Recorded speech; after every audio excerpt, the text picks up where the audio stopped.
Okay, word problems में important चीज़ें हमको याद रखनी है सॉल्व करने के लिए। सबसे पहले है bears reagent. Bears reagent basically होता है Br2 प्लस CCl4। उसका कलर होता है ब्राउन और वो डबल या ट्रिपल बॉन्ड के साथ रिएक्ट होने के बाद उसका डीकलराइजेशन होता है। बेसिकली ब्रोमीन डबल या ट्रिपल बॉन्ड के अक्रॉस ऐड हो जाता है। For example this is double bond, if bromine is reacted with this bond then bromine gets added to this bond and becomes single bond, and due to consumption of this bromine the brown color is decolorized. Now second is Lucas reagent.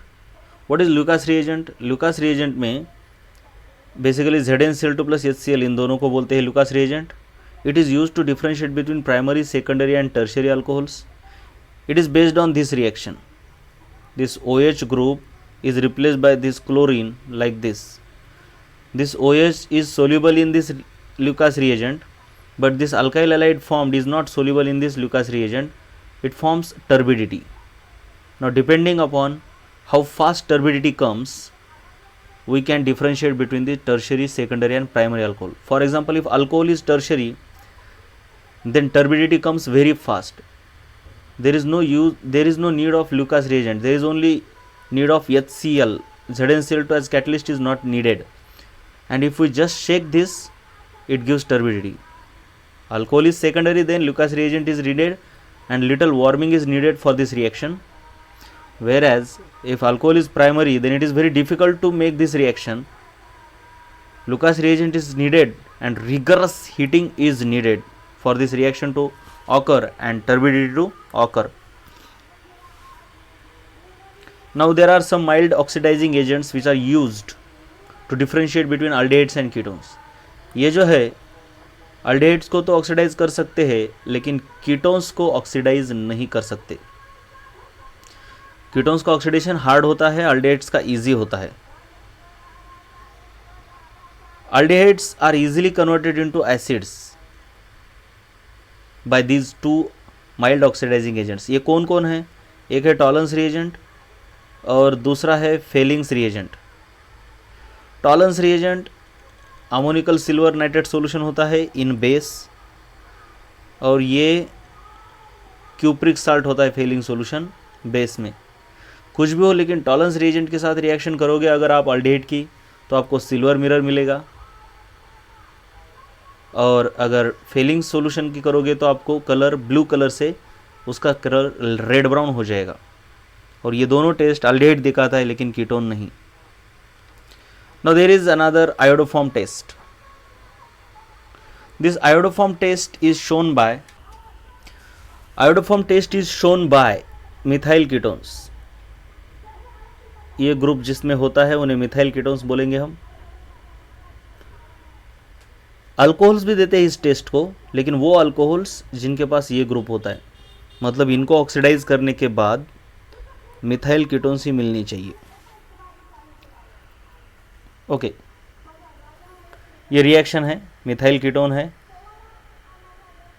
हाइपोहैलाइड sodium हाइपोहैलाइड के साथ reaction होती है। यहाँ पे iodoform form हो जाता है, और इस आयोडोफॉर्म की कलर येलो रहता है। तो येलो कलर आने पर हम समझ जाते हैं कि हमारे पास मिथाइल कीटोन था, और ये साल्ट इसमें फॉर्म हो जाता है। फॉर एग्जांपल मिथाइल कीटोन्स आप देख लो, ये देखिए इसमें COCH3 ग्रुप है, ये मिथाइल कीटोन है। इसमें COCH3 नहीं है तो ये मिथाइल कीटोन नहीं है। इसमें है देखिए COCH3, ये यहाँ पे कुछ नहीं, CH3 रहता है।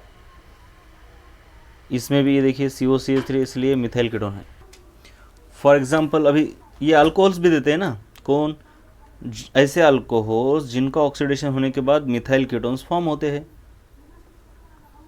ठीक है, फॉर एग्जांपल देखिए ये अल्कोहल नहीं देता, ये देगा, देखिए ये COCH3 है, ये COCH3 है, लेकिन बात ऐसी है कि इसका ऑक्सीडेशन हो ही नहीं सकता। अल्कोहल कैसा होना चाहिए? एक CH3 ग्रुप, एक OH और एक H होना चाहिए, लेकिन इसके ऊपर H है ही नहीं, तो ये भी देगा और ये भी देगा। और एक इसकी खास बात है, वो एक अल्डिहाइड भी इसकी रिएक्शन देता है। वो कौन है? एसिटाल्डिहाइड, क्योंकि इसमें ये COCH3 ग्रुप है। दूसरा कोई भी एल्डिहाइड ये रिएक्शन नहीं देता। सो मिथाइल कीटोन्स, अल्कोहल्स और एक अल्डिहाइड मतलब एसिटाल्डिहाइड इसकी रिएक्शन देता है। कौन सी रिएक्शन? हेलोफॉर्म रिएक्शन, जिसमें कलर आयोडोफॉर्म फॉर्म हो जाता है और उसका कलर रहता है yellow. Now there is 2,4-DNP test. Okay, ये टेस्ट कार्बोनिल ग्रुप को टेस्ट करने के लिए होती है। कार्बोनिल ग्रुप है तो ये टेस्ट होगी। इसमें क्या होता है? 2,4-डायनाइट्रोफिनाइल हाइड्राजाइन, मतलब ये इसके साथ रिएक्ट होता है। ये बेसिकली अमोनिया का डेरिवेटिव है। ये इसके साथ रिएक्ट होने पर ये जो कंपाउंड फॉर्म होता है, इस कंपाउंड को 2,4-डायनाइट्रोफिनाइल हाइड्राजोन बोलेंगे। ये जाइन है तो ये जोन तैयार होगा और इसका कलर होता है येलो। क्या होता है? Yellow colour. ये इंपॉर्टेंट है। So carbonyl compounds give yellow coloured compound with 2,4-डायनाइट्रोफिनाइल hydrazine. Now there is another sodium bisulphite test. ये भी कार्बोनिल ग्रुप को चेक करने के लिए है। सोडियम बाइसल्फाइड को इसके साथ रिएक्ट करोगे तो ये एक कंपाउंड होता है जो कि व्हाइट क्रिस्टलाइन कलर का होता है। एसिडिटी कंपैरिजन याद रखने हैं आपको। अल्कोहल लेस देन वाटर रहते हैं, उसके ज़्यादा फिनॉल रहते हैं, इससे ज़्यादा carboxylic acid and highest acidic are mineral acids.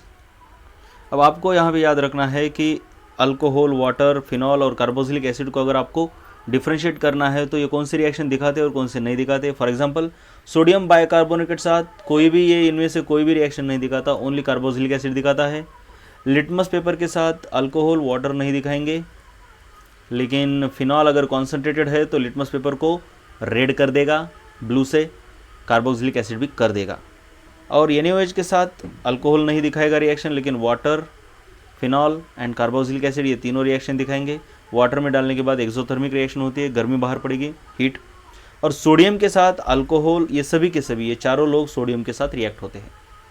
तो अगर कोई सब्सटेंस है जो कि इनमें से सभी के साथ रिएक्ट हो रहा है तो वो है कार्बोक्सिलिक एसिड। अगर कोई सब्सटेंस है इनमें से सिर्फ लिटमस पेपर, NaOH और Na के साथ रिएक्ट हो रहा है तो वो है फिनॉल। ऐसे याद रखना है। Next is carbylamine test. It is given by primary amines only. So it is used to test the primary amines. So this is primary amine. When it reacts with chloroform and KOH, it forms isocyanide. And this isocyanide is very foul smelling. अगर बहुत ही गंदी बास आती है तो समझना है कि ये प्राइमरी अमीन था, लेकिन किसके साथ? क्लोरोफॉर्म के साथ. Now there is a test called as Hinsberg test. Hinsberg reagent को यूज करके ये परफॉर्म की जाती है. बेसिकली क्या होता है, आपके पास कोई अमीन होता है और इसको दो कंपाउंड से रिएक्ट करना है, एक हिंसबर्ग रिएजेंट से और उसके बाद KOH से. तो अगर प्राइमरी अमीन है तो हिंसबर्ग रिएजेंट से रिएक्ट होता है और जो प्रोडक्ट है वो KOH के साथ भी रिएक्ट होता है, दोनों के साथ. सेकेंडरी अमीन सिर्फ HR के साथ रिएक्ट होता है हिंसबर्ग रिएजेंट के साथ, लेकिन ये जो प्रोडक्ट है वो KOH के साथ रिएक्ट नहीं होता. और ये जो टर्शियरी अमीन है वो HR के साथ ही रिएक्ट नहीं होता, तो इसके आगे की तो कोई बात ही नहीं. ओके, ये सभी टेस्ट है हमारे NCERT सिलेबस में, इनको यूज़ करके हम वर्ड प्रॉब्लम्स करेंगे.